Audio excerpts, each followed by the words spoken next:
Welcome back to another episode of the Pursuit of Progress podcast. Today is going to be a very special episode because I'm actually sitting down with somebody that I've known for a very long time. His name is Chris Palasz, and I first met actually about maybe 10 or 12 years ago in Aspen. We were both living up there. And it's just been really, really cool watching him and his journey evolve over the last, decade or so. Chris is now actually the founder of Peak State, where he works with high-performing professionals who on the surface have built successful lives, but deep down, they know something feels off. So his work isn't about just adding more productivity hacks or chasing external success. Instead, it's all about helping people reconnect with who they truly are, build what he calls internal authority, and create a life that actually feels as fulfilling on the inside as it looks on the outside. So today we're going to be going into a lot of stuff, diving into relationships, identity, purpose, personal growth, overcoming the expectations that can quietly shape our lives, and just what it really means to become the author of your own story. So with that, Chris, great to have you on another episode of the Pursuit of Progress podcast. What's up, man? Hey, Adam. What a wonderful introduction. Hey, I should get that on writing just so I can explain it as well as you have. It's lovely to be here, and we're great to see you again and connect with you again. So really happy to be here. Really appreciate your time. I know that you got a lot going on, but I think to start off, for people hearing your name for the very first time, I'd love just to start with a little bit of your story. If we rewind maybe 10 or 15 years ago, maybe even, right about the time when we first connected or maybe shortly thereafter, who were you back then? What happened that just ultimately led you to create your coaching program, Peak State? Yeah, I had always been fond of what we call, I guess, personal development. I remember even going back to school, my favorite books to read were not, math books or science books, but books that actually taught you what you could do with yourself to enhance your abilities, your just natural, superpowers. But then I got into corporate law, and the reason I got into corporate law is because I come from a family of lawyers, and I thought, it was the way to go. And, I went great. I was very good at it. But after a few years of that, you start questioning, whether it's really the path you want to take, whether it was a decision that was heartfelt or more influenced and validated by others. And I pondered about that a lot since I was very little. I always thought, like, what do I want to do with my life? And I think that question was the one that led me to where I am today. I remember being in an office with a colleague of mine, and she started crying. She started crying about her eyes out. And I was like, what's wrong? She's like, I really don't want to be here. I hate law. It's so unfair. It's so unjust. I mean, whether you win or lose, someone loses. And then, I told her, hey, I get it. I totally get where you're coming from. I feel a similar way. And then all of a sudden she stopped crying. She's like, you do? And I said, yeah. He's like, but you never appear like like you're having a bad day or a bad time. I'm like, well, you get through it. And she's like, yeah, but you're not living. She's using the word alignment. You're living in line with what you truly feel. And I remember that hit me huge. And that was definitely a breakthrough moment for me, because her words and that state being so susceptible and crying, and I don't know what it was. It just landed with me, and I was like, interesting. Maybe I do have to pursue something else or pursue this thing that's been kind of calling me out, and see if that's something that I want to work at. Did you have a coach yourself back then, or regarding just coaching specifically, how did you kind of learn about that? Was it something that you had done yourself and saw the proof from how it affected yourself, or like, how did you get into that? Yes. I mean, the terminology coaching can be so many things. For me, I relate it to mentorship, and all along my life, I always had great mentors. I always sought out great mentors. Why? Because I was the eldest of four, and I needed someone to look up to. I had people looking up to me, but I was like, who do I look up to? And of course, there's your parents, but eventually that gets boring, and I had my grandfather, who was a great reference in my family, who had been a politician and, and actually a happy man. But I mean, happy is like, he had a happy family, happy wife, happy kids. And he was very happy in his job. Like, he loved the law.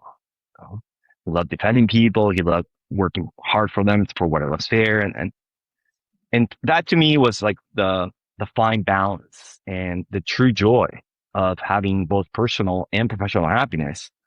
It comes all together, round circle. So he was one of my mentors.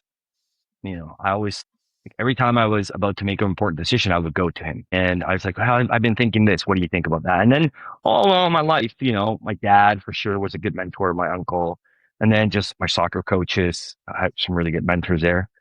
But once I got into my profession, I wasn't sure where I really do. I started with this. Is this it? Am I really going to dedicate myself to fighting for what's just, in the corporate world as a lawyer, or do I want to take a different direction? And that's scary, even though it was, just before 30. You start, I think,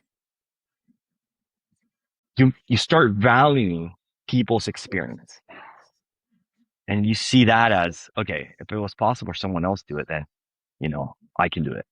And then you start, for me, it was, I have to understand how these guys did the transition at that stage of their life where, perhaps they have a girlfriend or they have a family, and they're going to change different variables that are going to impact the way they live,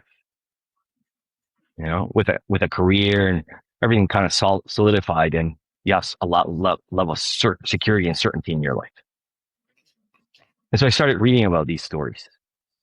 And then I came across this gentleman, which now he's incredibly popular. His name was Anthony Robbins, or, famously known as Tony Robbins now. And he started speaking about how the quality of your life was determined, in a big way by your ability to navigate uncertainty, problems.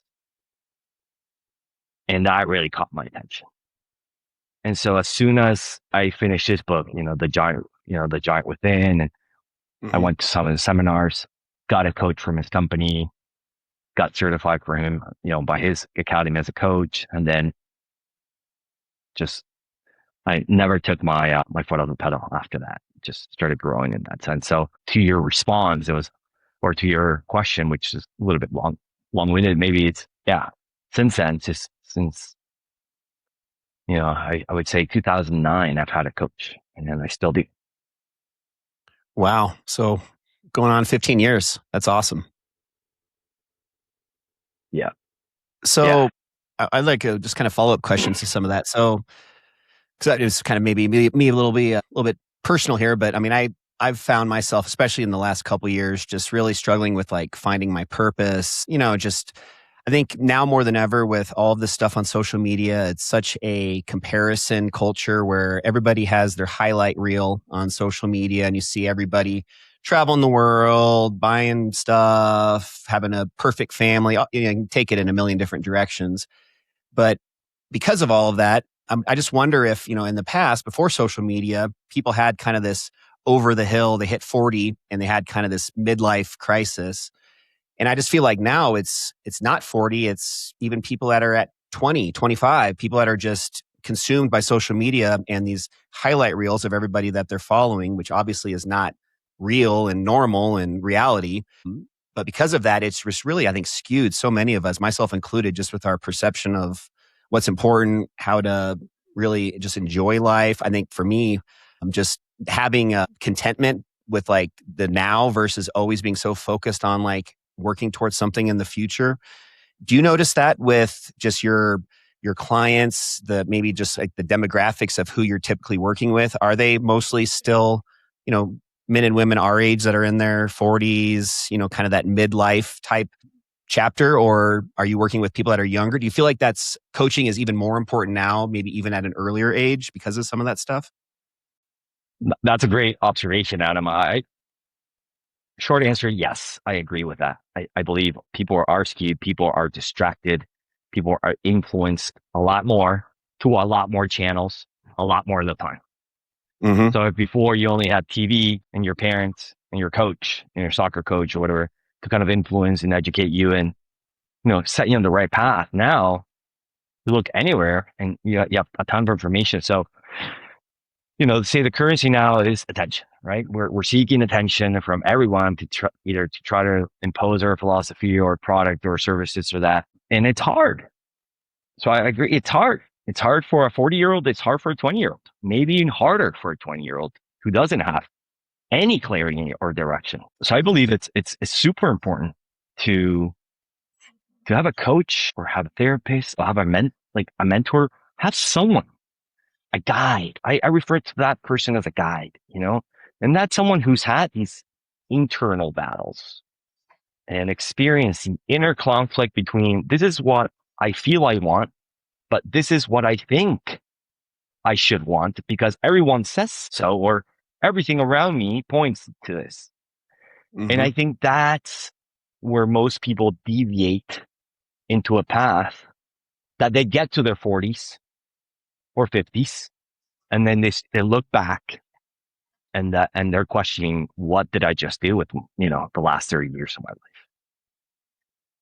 And I don't think that's a breaking point or something to feel sad about, but it is something to respond to, because, if you respond to that at that time, because the alert goes off, you still have some time to kind of go back to, okay, I worked hard. I experienced a lot of the things that I thought I wanted. Now I have them. And what is this new chapter of my life going to look like?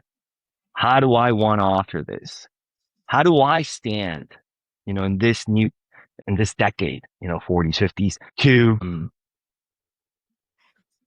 really bring, to really align with what I want and live that truth, and that's what I call my internal authority. Me calling the shots, me really connecting with my truth, me having the space to really align. Alignment's so important. Release the expectations, release the external validation, releasing that identity that doesn't define you anymore. It's probably defined a lot of you up to this point, but now you're getting to a stage of your life where it no longer serves, not on the same level. And I think once you release some of those things, you begin aligning yourself to a more fulfilling and meaningful life.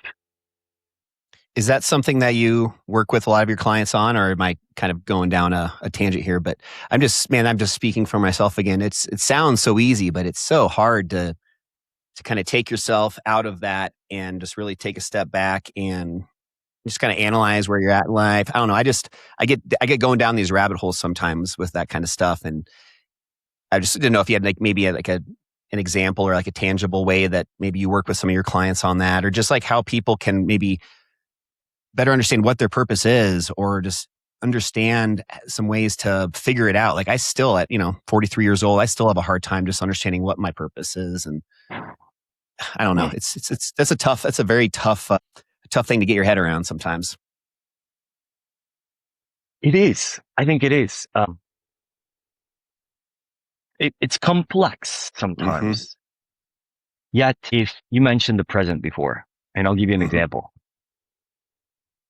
I had one client who externally very successful. She was working in a family business along with her husband. So financially they were set, 4 kids. They were fine. Their grandchildren were probably fine as well. Mm-hmm. Yet in her role as a mother, she was happy. In her role as a partner, significant other, she was happy. But in her role as a individual, she was unhappy. You're like, wait, what? Where's the mismatch here? And the incongruence was that she wasn't living as she saw herself in this area, which is, what do I want to do with my life? I'm a mother, I'm a partner, spouse, but what is me? How am I giving? How am I contributing? And I think behind those questions, there's a lot of purpose. That's where the purpose starts knocking. How is it that I can contribute? How is it that a lot of people like the word legacy, leave my legacy? Any of those things point you to purpose. There's a reason that you want to take on those things. We got into that discussion and she was very clear in her responses. And she was like, I've always wanted to contribute to people's lives. I'm like, okay, great. How do you envision doing that? She's like, well, I want to do it for my country. She lives in a European country. And I said, okay, well, how do you envision doing that? She's like, well, I want to be a leader for women's rights. And I was like, great. So what's stopping you from doing that? She's like, I have a 9 to 6 job, huge successful business, demands a lot of my time. I have 4 kids. I have a spouse. And I said, so what's limiting you from doing that? And the key word here, Adam, is a decision. Decision. Once you make a decision, you can change things.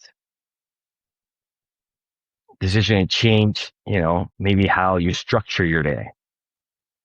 Maybe, you're still going to be a spouse. You're still going to be a mother. You're still going to be a friend. But your role as a human being and what you want to have as your mission or feel called to do as your mission can still be a role that you can pursue, man or woman. This happens with both. I'm just using her as an example. And so she had some contacts. She had done some volunteer work for the United Nations, and she ended up running or applying for a candidacy to run for president for her country. Wow. She was driven. And unfortunately, she came so close to getting the number of signatures that she needed to apply for candidacy. She was just a few thousand short because it's very, I'm not sure if you ever been down that route of having to recollect the amount of signatures from citizens in your country or anything like that. Like, it's like when you run for class president, there's a certain amount of votes that you need from class to say, yeah, I accept that he will represent us. Same thing, but for your country. And man, it was huge. It was huge. Of course, all because of just having the allowing herself to make that decision instead of just living in that state of uncertainty. That's awesome. Yep. Wow. Yep. Getting over the fact that, yeah. So with your coaching, do you have a specific area that you focus on mostly? I know that another big one we talked offline before recording today about relationships and just how that's such a big aspect to, I think, where a lot of people have challenges or just areas that they want to improve and work on. That's probably one of the biggest ones for me, something that I'm not very good at. I need to get better with. So when it comes to relationships, especially now more than ever, when, divorce rate is over 50% in the United States. I'm curious. I don't know if I even actually shared this at the beginning, guys, when I introed Chris, but he actually splits his time between Aspen and also Buenos Aires, Argentina. So he's actually down in Argentina right now. Is the divorce rate as high in Argentina, or is there any thing about, South American countries that maybe is a little bit different than the US when it comes to that? Interestingly enough, I'm not certain about the statistics, so I don't want to speak on something I don't know over here, Adam. I know in the States it's pretty high. Mm-hmm. I know it's pretty common here, and it's getting more common nowadays. But I'm not sure about the statistics. What I can say, though, is that relationships are difficult, no matter what stage you're in, whether you're married, not married, living together.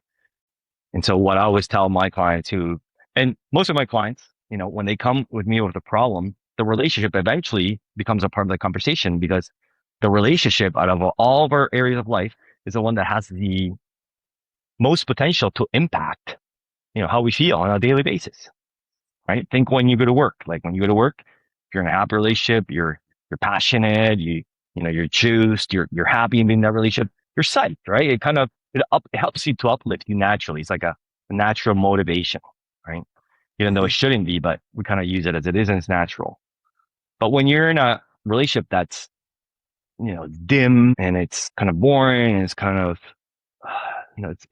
it's gone on for a while, and you just don't know how to get that spark back, or you're just used to it, kind of dull. That's the word I'm thinking of. It's gotten dull.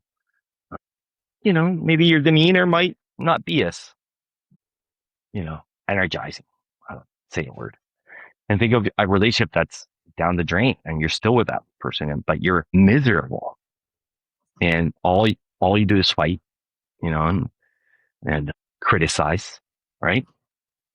And get to work, or you get anywhere else, and how are you going to be? that leads to either, you're going to cheat on that person or you're going to just be miserable everywhere because your state is going to impact your state. So that just kind of to exemplify how relationships impact us. But yes, I do believe the divorce rate or, people splitting up is getting higher in the world. And the reason is a lot of people, I think, have not taken the time to understand themselves first. If you're bringing someone else into your life, it's hard to invite them in and show them who you are if you yourself are not sure who you are yet. And so the first relationship we work on with any of my clients, if they want to work on a relationship, is the relationship with themselves. What's happening within you? I had one client who he, kind of going back to your industry, Adam.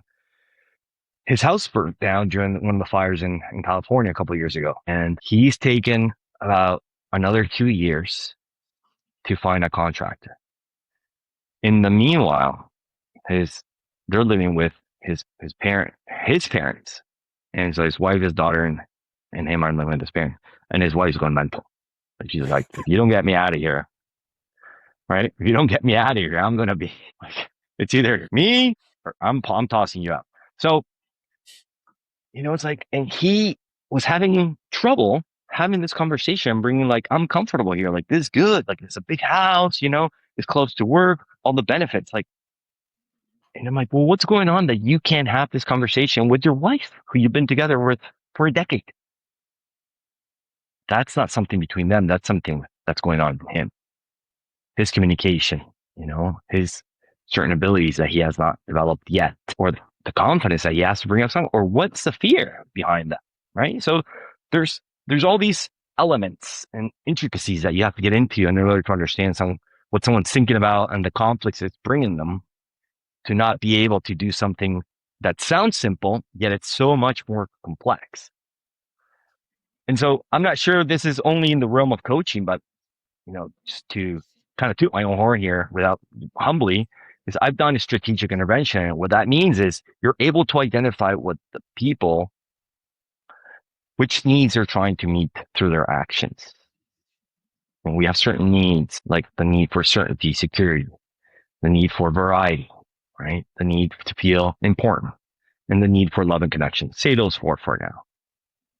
And sometimes in order to not lose my mom's love, I'm not going to say something to my wife so my mom will keep loving me. And that's the way that's my relationship with her. I've always been loved that way. So I will stay silent in this relationship. So I make sure once I leave this relationship into my own nest, then I'll go back to whatever pattern, I'm repeating. So I'm satisfying certain needs unconsciously. Well, once you identify that and you help them identify that, they're very quick to, okay, I get it. How do I replace the vehicle to satisfy this need in a way that's effective in the situation that I'm in now? Because I'm 40, I'm not 12 anymore. I decided to marry this woman. I owe her the respect and the courage to communicate clearly so we can make decisions together. It's funny how, as an adult, I still think about the people I'm trying to get validation from more than anybody is still my parents, even at 40 something years old, that hasn't changed even as an adult. And I'm imagining a lot of people are like that. I mean, it's difficult. It's difficult, especially again, if you don't know that you're behaving a certain way. And like it said, so what we say is it's hard to read the label inside the bottle. You have to have some eyes on you and understand, okay, what's going on? How come you're still behaving this way? You say you want this. It's like you want to see the sunset, but you're running east. So what's going on? Why the incongruence? And basically it comes down to using the wrong vehicles to satisfy the needs, internal conflict, or your beliefs. That's deep. Yeah.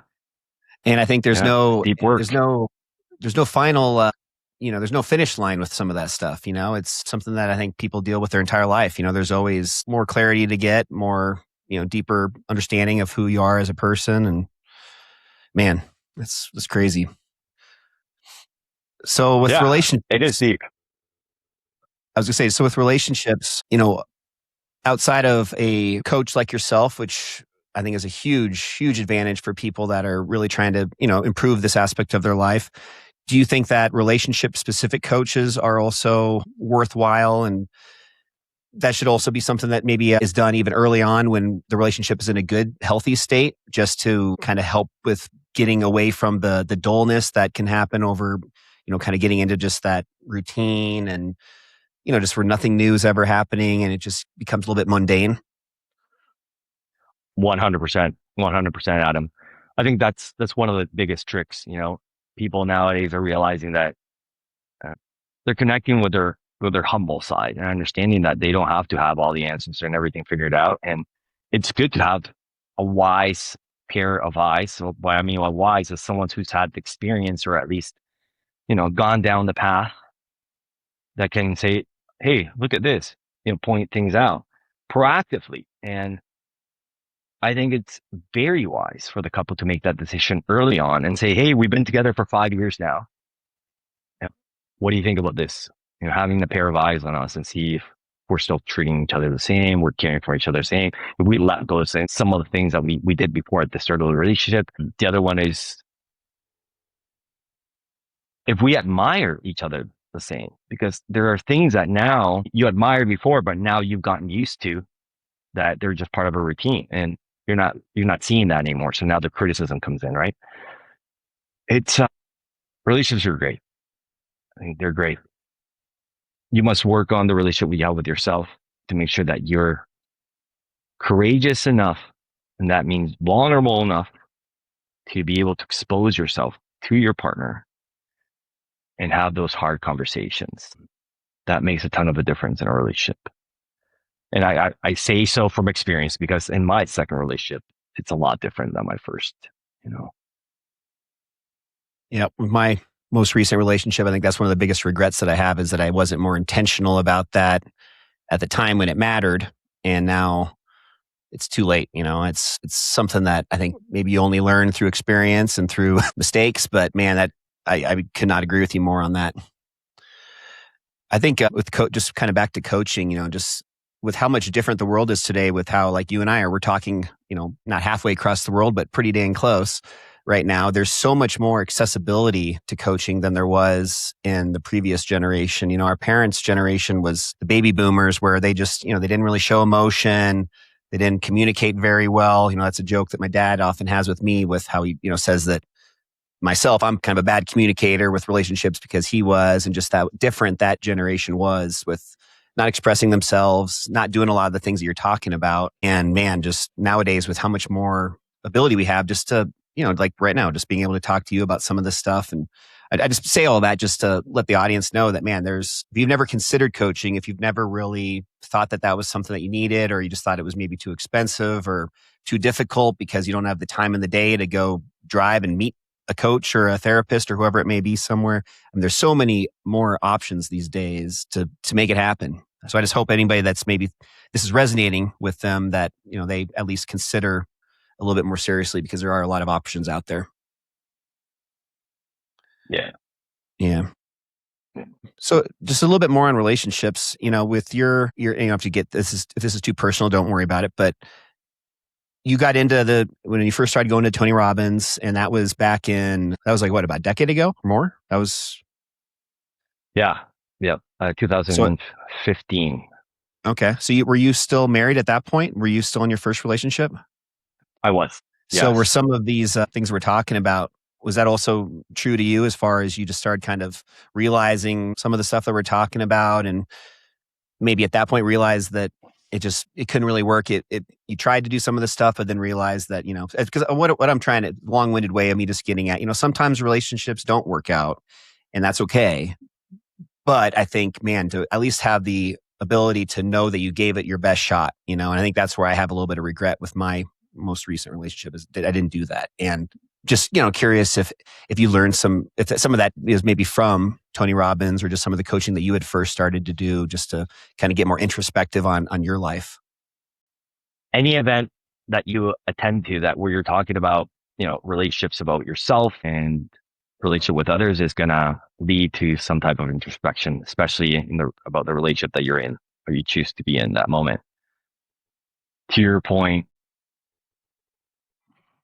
or to your question, I should say, definitely it brought some thoughts and it surfaced some fears, some specific fears that I had felt and had and that I need to pay attention to. So I remember after the first event, going back home and eventually in the first couple of weeks, bringing up this with my ex and mentioning it and saying, hey, there are some things that surface for me. Can we touch base on them? Can we talk about them? And she said, sure. Yeah. She was very welcome to us conversing about them. Yet when I presented them, she went radio silent. So I think this is important to signal because a lot of people feel they have to carry all the responsibility in the relationship and they have to be proactive and try to find a solution. But the famous saying, it takes two to tango, is true. And so you can only, again, be responsible for this part. And that's where the relationship with you is so important. So you being courageous, vulnerable of saying, look, this is happening within me. I don't want to hide it anymore. I have some doubts. Some fears are coming up. I want to talk about them because I don't want to keep going down this path because it's not a happy ending.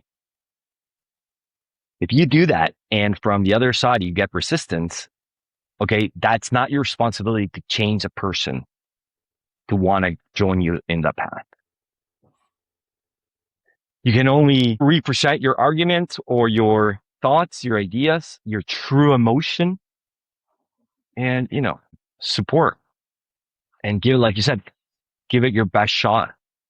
And there's nothing to feel bad about if you did that. How much time is a question I get sometimes. Mm-hmm. Interesting that, like, how much time should I dedicate and put into that? If you're giving it all, if you're like, I've brought up the truth, I've stated how I feel, I've responded to how they responded to me, or maybe it was a reaction and I've been able to control myself because sometimes you get the bad reaction too.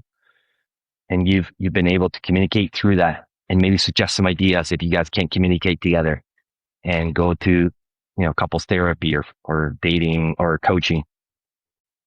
I say, give it 6 months where you're giving it your all, where you're like, I want to make this happen.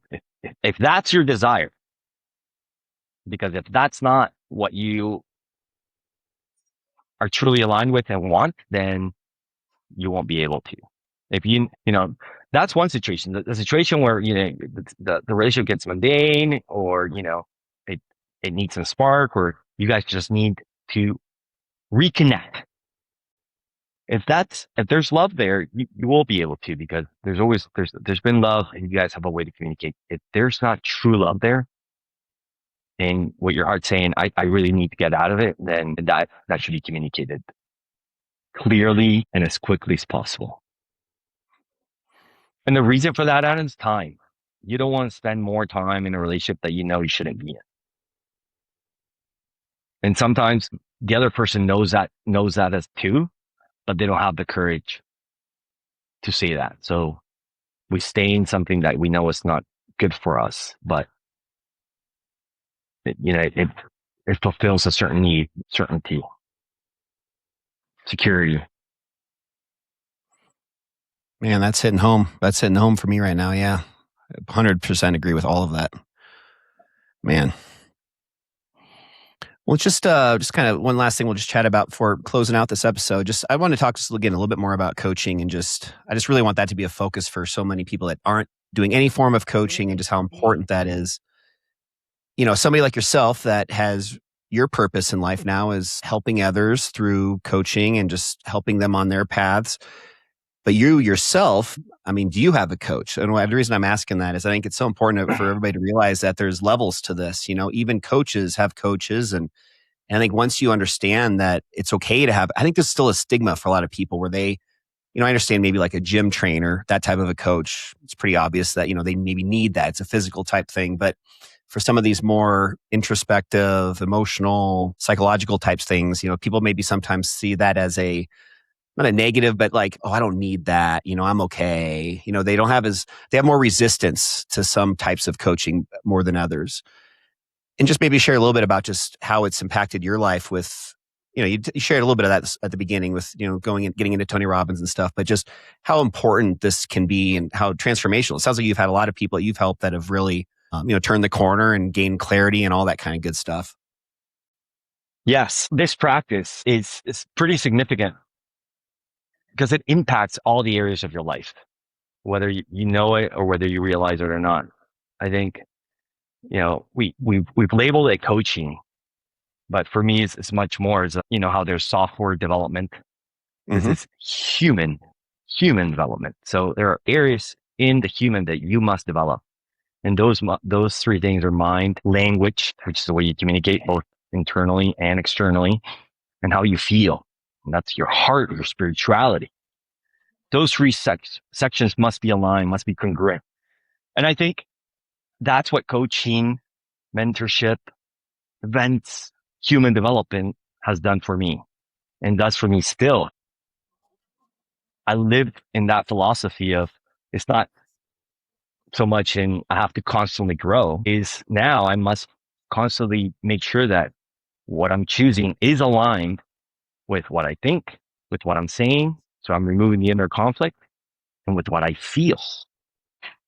Because that way I make sure that my life's not only successful, but fulfilled. I come in full circle. And I can't tell you how many clients I've had that feel that way, that no achievement is big enough for them to feel fulfilled. And I'm like, you're chasing the wrong thing. This you can't chase. You must feel, you must create within. And so we many times focus on the wrong things. Like we major on minor things instead of paying attention to what's truly important and what makes a difference in our lives. I love just the words that you use with internal authority. I think that's such a very clear and just effective way of kind of saying what we're talking about today. Just giving yourself permission to be who you are truly. That, I don't know, just maybe close us out today with just explaining that just a little bit more. Cause I think that was one of the nuggets from the beginning that I've been kept kind of thinking back to, just how just those two words have a lot of meaning to them. And just maybe for the audience, again, that wants to get a little bit deeper into this and maybe even work with you in the future, just understanding their internal authority. Yes. Like we started saying through some of our conversation already, I believe a lot of people have sight of what they want and then they lose sight because of all the influence and all the distraction and all the noise. And internal authority is coming back to what's truly important to you and having those elements guide your decisions. Because if you're congruent on how you feel, if you're doing what you feel you love and doesn't have to be as romantic as this is my mission in life, although it can be, there's nothing wrong with that. But there's a purpose for me to be in this work because I know that through my work, I get to impact that communication to skiers that come with their families to this resort and have a marvelous time. And I'm good at communicating that to them. There's purpose behind that. There's a reason. I'm good at that. Why would I do something else? Great. If with my spouse, I create meaningful moments of connection once a week. And because I know my role is important here, there's purpose in that. And I'm clear on that, which means I've reclaimed my internal authority. I act from that stance. I take that position. I'm clear on that. But that's all internal alignment. That's your internal authority, making decisions from what you know is true to you. Not your friend who's getting a divorce and it's cool now because it's happening. Not because your parents got, a divorce and you have to maybe do the same thing because it's normal. Or not because you have to go create the next startup because that's the thing now and you're a failure if you don't. Not because you have to drop out of Stanford, and pressure yourself to be successful. I mean, no, it's what do you want? Why do you want it? Is it aligned with your values or is this, shiny object? And okay, how do you start acting with conviction in order to create that? Not achieve, create it. And here you have the fine balance between accomplishment while fulfilling. Very well said. I think it's just my last comment on that before we close out. It doesn't have to be something massive either. Like you can have purpose, you can make an impact on others, you can build up this authority within you, even by very small, minute little things that you do for others. It doesn't have to be this massive thing. It could be asking a stranger how they're doing today. It could be anything, that just, I get so caught up personally with these big things, like, oh, I need to have a big company, or I need to have a lake house and a house in Hawaii and all these external things. Right. When in reality, I mean, you can make so much impact on others just by simple things. It doesn't have to be this massive undertaking. There's ways to do this today for everybody. Just really, really cool stuff, man. Thank you so much for just sharing all of that with us. I really, really liked our conversation today. As did I, Adam. I loved it. And just to one more note on what you just said, to give your spectators a tool here, I think one good question that I ask myself in order to make that impact is, what's one thing that I could do today to contribute to blank's life? And so whether it's my kids, my partner, myself, a friend, and what's one thing I could do to contribute? And now you get into this rhythm and habit of making a difference in someone else's life. Maybe it's, I haven't spoken with my mom in a while. It's been a month. I'll give her a call. I'll impact her life and bring joy to her. Little things that create significant difference in people's lives. I think that's huge. So I want to touch and just give you that tool, that important question. I love that. Like what you're doing with us today. I mean, that's just something that's so, simple in the big scheme of things, but the way you can have an impact on others just by making those decisions. That's really inspiring, man.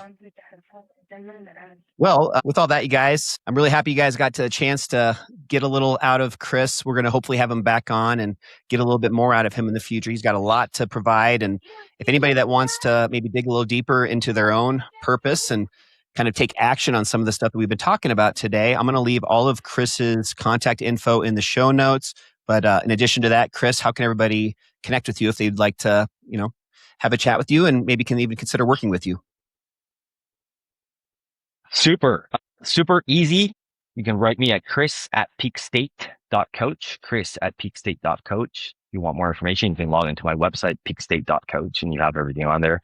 You can schedule a call, and happy to chat with whoever's interested and wants to know more. Thanks, man. Well, you guys, hope you got some value out of this. I know I did. And we'll look forward to hopefully again having Chris back. And until next week, we'll see you guys on a brand new episode of the Pursuit of Progress podcast. Chris, thanks so much, man. Thanks for having me, Adam. Till next time.